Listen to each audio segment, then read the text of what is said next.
What is up, guys? Tejas here from 11 Gauge Recordings, and today I have a special one for you guys. I got a few requests telling me to kind of go through basic studio practices and basic recording practices that bands should take care of before getting into a studio. And I thought, why not? Let's try and make it possible. So I just noted down a few points, and I thought I'll just let you guys know what I've noticed when bands have come into the studio, and then I'll take you into Pro Tools and show you kind of simple things that you can do at your place, at your home, or whatever with your band, and make sure everything's prepared before you get into the studio, so that we as professionals can serve you better, and we as professionals can help make your album or your song sound better because you are prepared from your side as bands. So I've just noted down a few points, so let's go through it one by one. So working at my own studio for a few years, I've noticed that bands do come quite unprepared when it comes to preparing for their single or album, in terms of your in terms of the song, in terms of parts, the rhythm parts, lead parts, everything's kind of not really nailed down, and they come into the studio and kind of decide all that, which becomes a problem because some of us charge a fixed rate for songs, which includes recording, mixing, mastering, and that kind of stuff. And this does not include pre-production. So being prepared with your parts, deciding all your stuff and getting it together, that all comes in the pre-production phase, which we are not charging for. So it becomes a waste of time. So if you actually want to come into the studio and experiment with a lot of tones and decide your parts along with an engineer, him being a producer, and if you want him to help you make your song better, that's a totally different thing. That's a totally different service altogether. Now what we charge for is, like I said, recording, mixing, and mastering. So you as a band have to come prepared with your song. Your parts have to be all nailed down.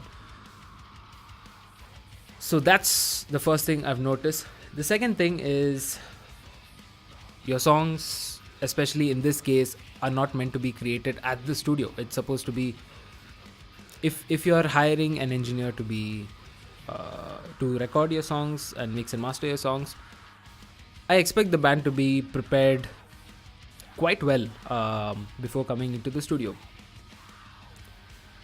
Another thing I've noticed is bands are still not familiar with something called click tracks. At this day and age, if you as a band haven't heard of something called a click track, then there's something really wrong. So see, it's not necessary to always record with a click. It all depends on the genre you're working on and your style and the way you play as a band. If you guys are the kind of band that plays together with all members, you jam off each other and that kind of stuff, it's all cool. You don't need a click track. You play off each other. That's cool. That's totally fine.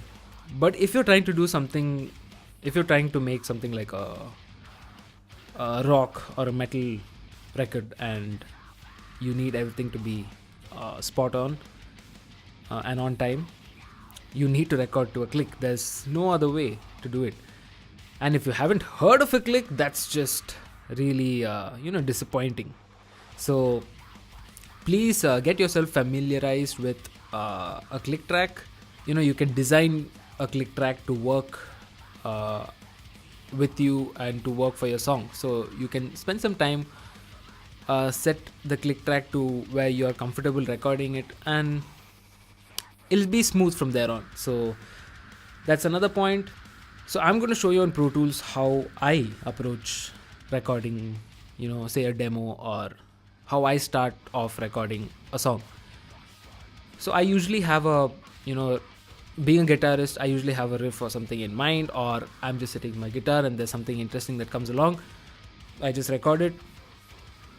Before that, I kind of decide what the tempo of that riff is, and I kind of design the entire song around that tempo. If there's a tempo change needed, I'm just gonna go in and change the tempo. That's it. It's that simple. But I always record to a click, even if it's a riff that I just came up with. I'm just going to decide a click that or a count that I'm comfortable with, and just get it recorded with that click track. As you practice recording to a click becomes kind of second nature. So you don't really think of the click as something that is not supposed to be there in the song. You think of it as part of it. So please get comfortable with the click. That's, I think, one of the most important things to learn before you start recording. So let's get into Pro Tools, and I'll show you how I approach things. So see you guys there.